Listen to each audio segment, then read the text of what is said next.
¿Será que usted que nos oye es consciente de que las aves se pueden utilizar como indicativos para cambiar una de las peores prácticas que están acabando con nuestros ecosistemas y con nuestros bosques? Me refiero a la ganadería extensiva. Una peste que se ha esparcido y que ha consumido las mejores tierras de Colombia. Resulta que las aves son una ruta de navegación que sirve para reconstruir o regenerar la salud del suelo, con el fin de que se regenere el suelo y que eso se puede hacer a través del uso de sistemas silvopastorales que introduzcan árboles y arbustos en los pastos que tengan como objetivo mejorar el hábitat que necesitan las aves y así preservar la biodiversidad y la conectividad entre los ecosistemas.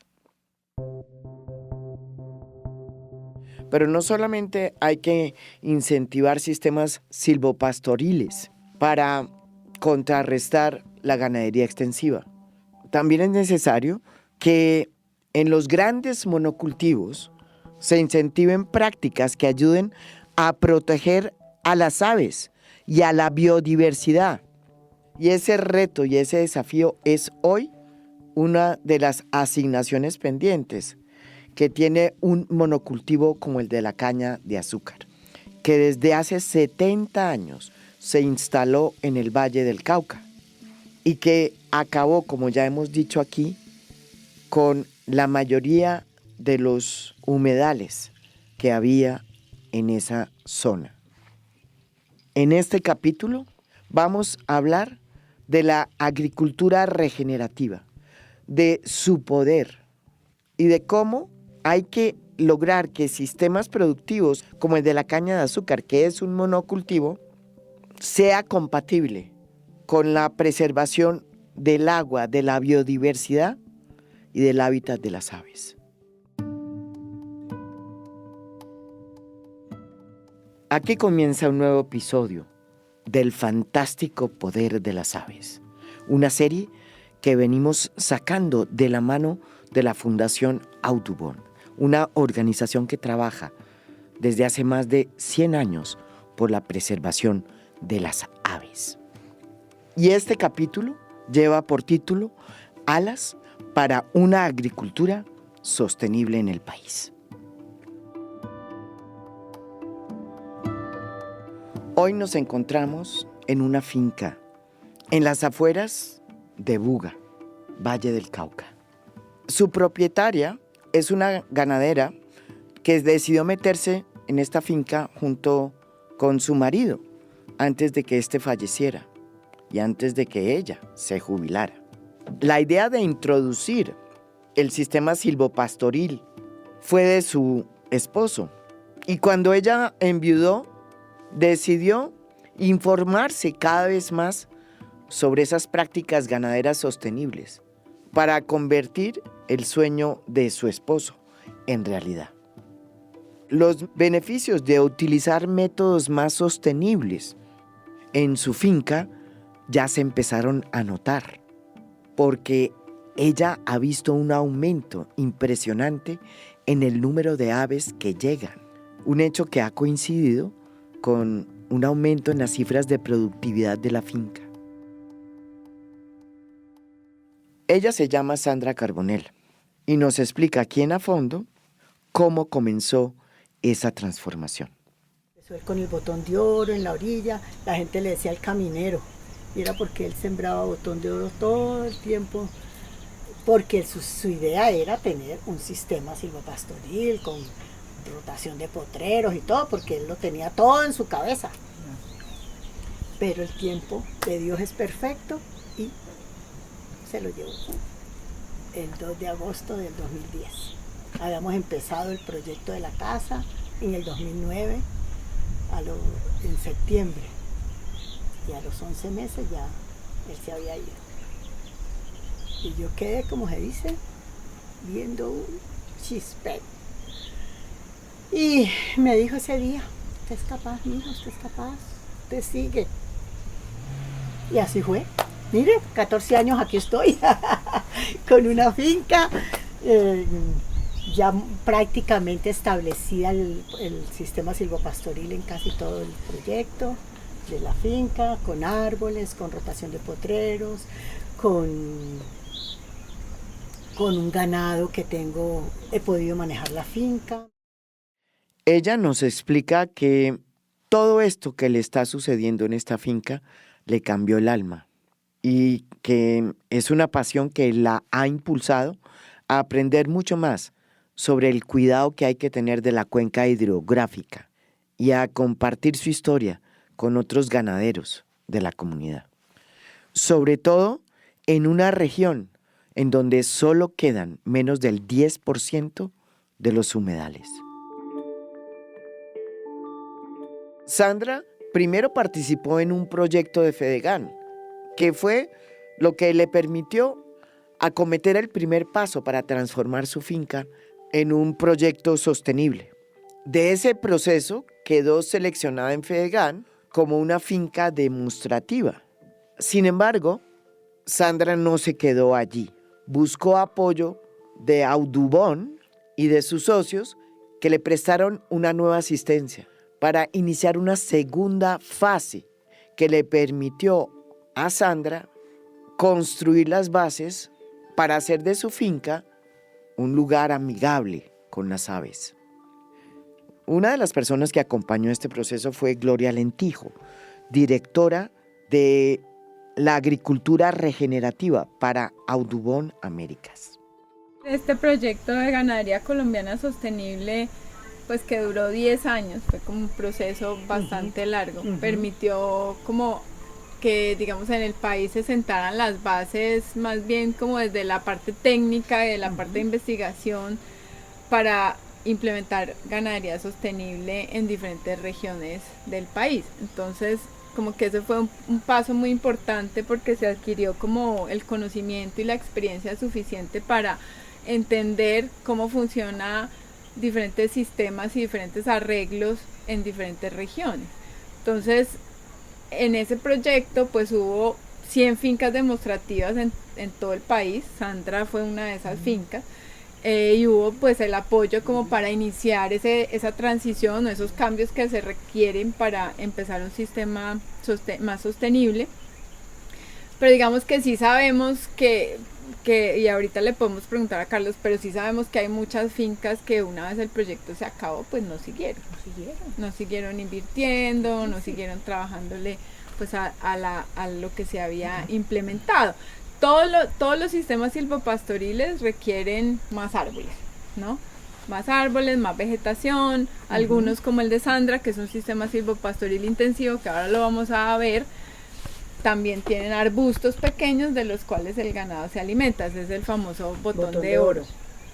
Pero hay otros sistemas ganaderos que solamente, digamos, tienen como dos estratos, que es el pasto y los árboles. Entonces, en esos sistemas, pues para poderlos montar, pues tienen que pasar muchos años para que el árbol crezca y el sistema sea suficientemente productivo. Sandra acepta que aprendió a pajarear hace muy poco y que lo más lindo que tiene su finca es despertarse por las mañanas y escuchar el ruido de los pájaros. O sea, mucha relación, pero yo realmente ni por aquí me envasaban las aves. Yo veía los pajaritos y todo, pero ya cuando Audubon llegó y me dijo queremos hacer este proyecto aquí con las aves, con el ganado, sembrar árboles y seguir como esta línea de reforestación, de ambiente sano, de una energía divina que hay aquí, porque esto lo tiene, la energía divina más hermosa para donde puede ser. Entonces montamos el proyecto con Audubon y ya prácticamente lo terminamos porque lo que nos queda por sembrar es un poquito de árboles. Pudimos sembrar, pudimos establecerlo, vamos a seguirlo cuidando.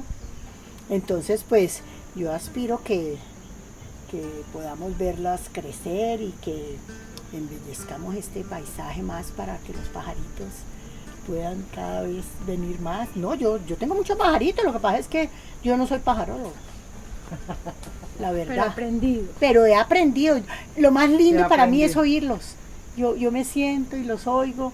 Yo no sé dónde están, pero qué lindo que me están cantando. O sea, yo no soy de binóculos ni nada de eso. No sé, el tiempo lo dirá. Si algún día me da por ahí esa inquietud, y lo haré. Pero en este momento no tengo todavía ni siquiera los binóculos. De pronto alguien me los regala. Y esa es mi historia, y entonces soy muy feliz.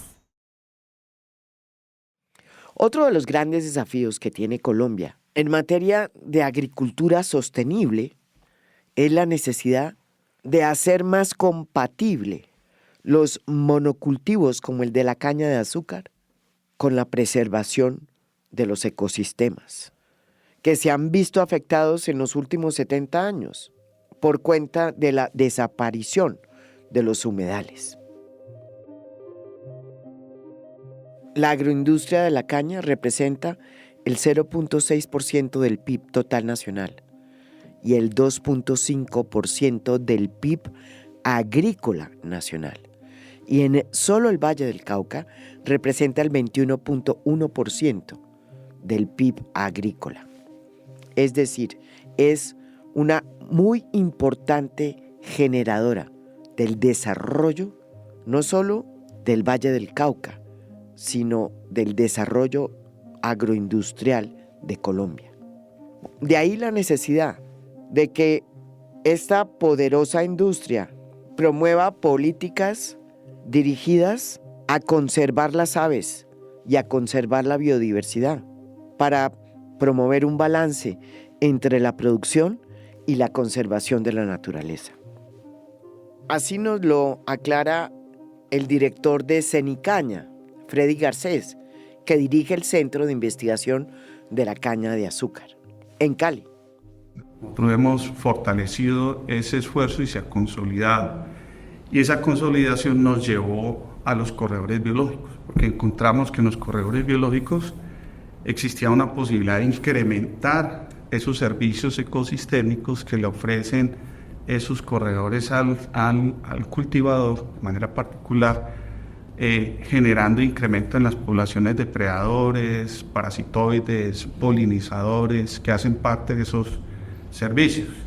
De hecho, en este momento hay un piloto con un corredor biológico que está cumpliendo y estamos trabajando con 3 de los mayores ingenios de la zona, con recursos extranjeros que nos han llegado para fortalecer esas acciones, y esperamos que a través de ese corredor en el cual estamos trabajando, que es el de la cuenca del río Amá y Menima, todas estas acciones que están planteadas en el manual, más las acciones que nosotros tenemos en una guía que se llama Integra de sostenibilidad y acompañamiento, porque requiere un acompañamiento para que eso sea una realidad, se pueda incluir dentro del programa Integra. De hecho, algunas de las acciones que están planteadas en el manual ya hacen parte de Integra y se tiene como una guía.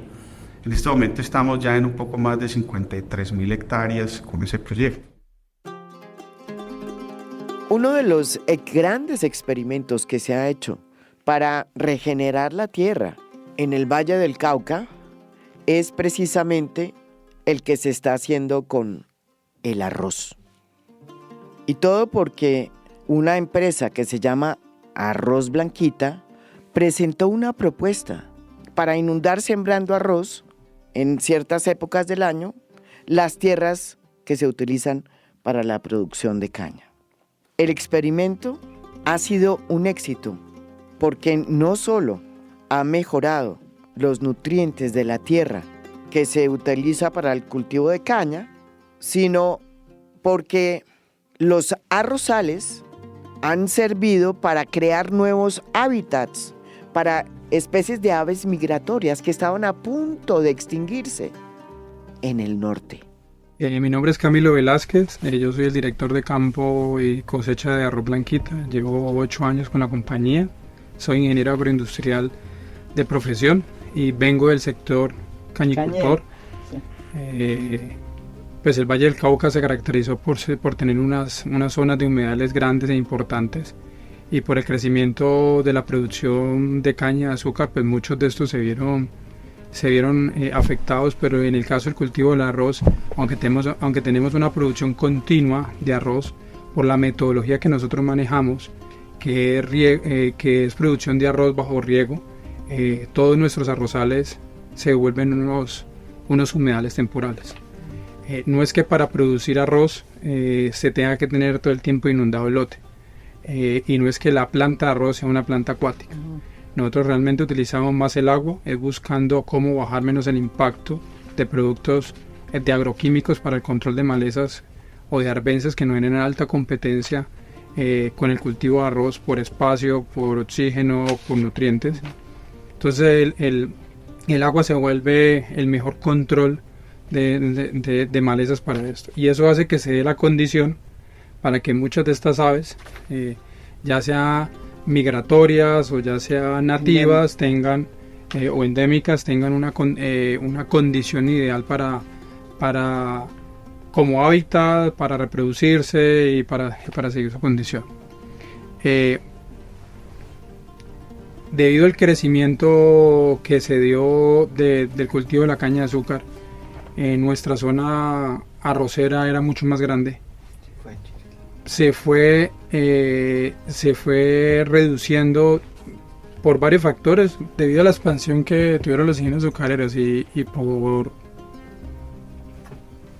por la falta de que las nuevas generaciones de estos agricultores seguir esa tradición de producción agrícola, y sumado a temas de orden público, muchas de esas tierras fueron vendidas o fueron absorbidas por los ingenios azucareros, donde muchas de las tierras las conservan dichas familias, pero ninguno está directamente relacionado al cultivo, sencillamente recibe un aporte económico cada año cuando realizan la liquidación. Eso hizo que muchas tierras que tienen la condición más apta para la producción de arroz, no tan apta para caña de azúcar, pues fueran bajo cierta tecnología, bajo la adopción, implementación de algunas cosas en la finca, pues se fueran adaptando al cultivo de caña de azúcar. En el año 2009, yo no estaba en la empresa todavía vinculado, el ingenio Río Paila Castilla, en ese momento todavía estaban bajo un mismo núcleo, dijeron, ¿por qué no sembramos arroz para que las tierras no queden en lucro cesante? Y finalmente le inyectamos dinero a la compañía. Pues el objetivo de toda producción agrícola es ir por un beneficio económico. Sembremos arroz, que finalmente la condición en equipos, o sea, Blanquita tiene equipos y tiene la expertise y tiene todo eso para entrar en una condición de suelo mucho más húmeda, establezcamos arroz, y cuando tengamos las ventanas de verano vuelven los cultivos a caña azúcar. Cuando se dio el ingreso mío en el año 2017, ingresé a la compañía, pues estaba el proyecto, pero se veía más como un tema de lucro cesante. O sea, un tema de que, pues si no va a estar en caña, pues sembremos el arroz y generamos dinero a la compañía. No lo quise dejar ahí, solamente en tener que seamos un salvavidas, digámoslo así, al sector azucarero, sino ver cuáles son los beneficios. Realmente la rotación de cultivos es un principio universal. La rotación de cultivos se perdió en el Valle del Cauca cuando se impuso el monocultivo de la caña de azúcar. Además de la caña, se cultivaba el sorgo, el algodón. El haber inundado con cultivos de arroz las tierras que se utilizaban para el monocultivo de la caña de azúcar ha vuelto a traer el agua a una zona que la había perdido. Entre todas las cosas fue que los agrónomos de caña de azúcar empezaron a decir, yo estoy viendo mucha ave, yo estoy viendo mucho pájaro, estoy viendo mucho patos, pues que en el cultivo de caña no era tan común, o de pronto por su día a día, y yo creo que lo asocio más a eso, por su día a día de ver cultivo de caña, pues no le prestaban tanto la atención a alguna especie de ave, por el porte, por la arquitectura que tiene cada uno de estos cultivos, pero al ver el lote de arroz con inundación, con agua retenida, con la espiga de arroz empezaban a ver aves que volaban cuando caminaban por el arrozal, cuando el vehículo pasa, Entonces decían, ve, yo estoy viendo más aves en el cultivo de arroz.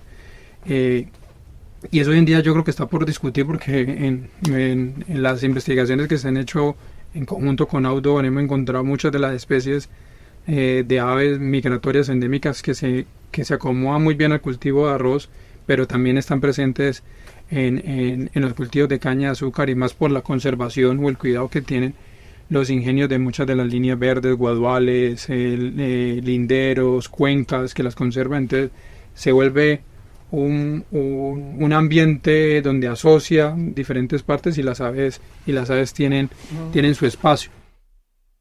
Pero no solamente están volviendo las aves, también, según Cenicaña, la rotación con los cultivos de arroz ha ido mejorando los nutrientes de la tierra. Arroz Blanquita tiene una experiencia interesante con algunos cultivadores y algunos ingenios, sobre todo en la zona del norte del Cauca y el sur del valle, en las zonas húmedas donde tenemos realmente excesos de precipitación, y en años como los que han pasado del fenómeno de la Niña, pues no permite operar. Y en esos casos donde no permite operar, donde no permite ingresar, particularmente Blanquita ha desarrollado una tecnología que le permite ingresar al campo, preparar el campo y sembrar arroz. Y pues al menos en un periodo de tiempo tener un ingreso para esas zonas que le permita al cultivador pues no tener problemas allí, al menos de lucro cesante. Entonces eso le permite a algunos cultivadores tener acceso allí. Hay un beneficio obviamente que se tiene allí para las aves, sobre todo migratorias y aves acuáticas, que pueden llegar a estos arrozales, pero también tiene que existir un criterio de manejo de esos arrozales para que las aves realmente se puedan establecer allí. Está con nosotros el profesor de biología, Gustavo Londoño. Él es profesor en el Departamento de Biología, de Bioprocesos y de Biotecnología en la Universidad del ICESI, en la Facultad de Ingeniería.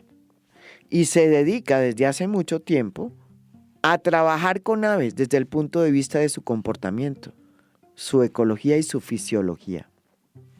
Él desde hace 3 años viene trabajando con Audubon, apoyándose en diferentes estudios para ver cómo es el comportamiento de las aves migratorias. Y lo que han descubierto es que hay especies de aves migratorias que están encontrando en esos humedales que se crean en los cultivos de arroz el hábitat que antes no encontraban.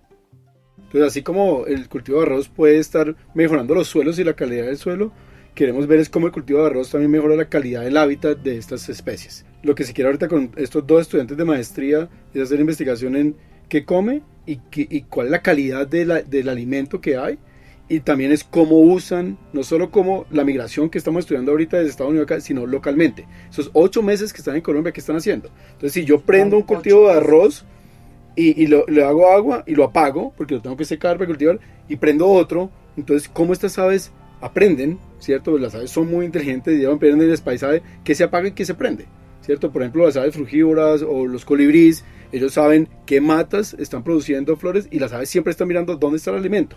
Entonces la idea es entender cómo esta rotación y cómo estos cultivos de arroz está siendo utilizado por las aves. Entonces así, ya de la mano con Blanquita, uno puede decir, venga, necesitamos, el ideal sería llegar a un manejo donde diga, necesitamos tener 20 hectáreas en agua durante un mes aquí, después otras 20, y hagamos este manejo para que las aves tengan un hábitat disponible todo el tiempo.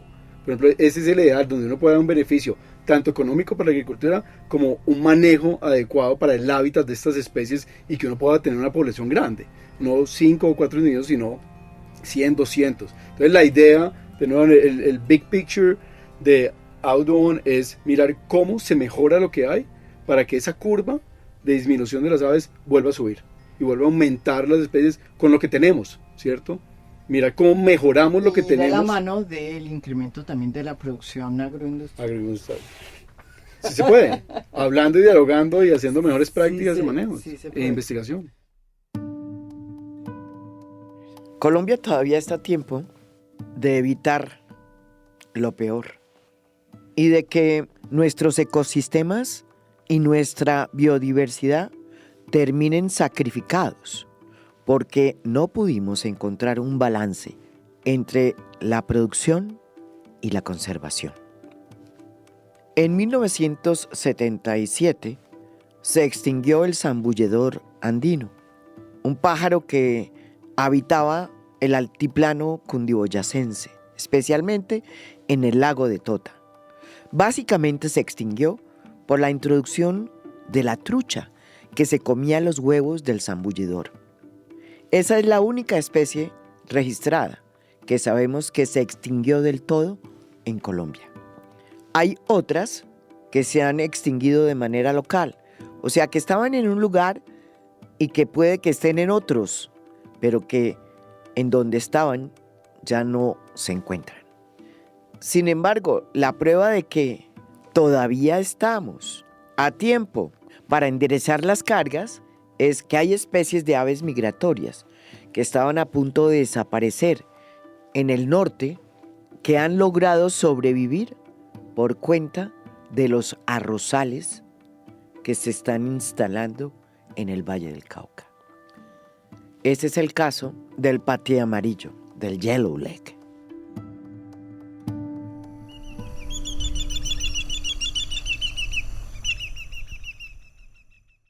Esto es A Fondo. Mi nombre es María Jimena Duzán.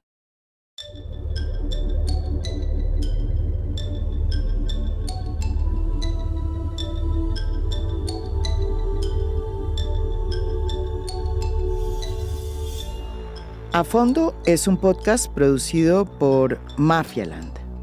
Producción general, Beatriz Acevedo. Producción de audio, Daniel Chávez Mora. Música original del maestro Óscar Acevedo. Nos pueden escuchar también en mi canal de YouTube. Gracias por escuchar. Soy María Jimena Duzán.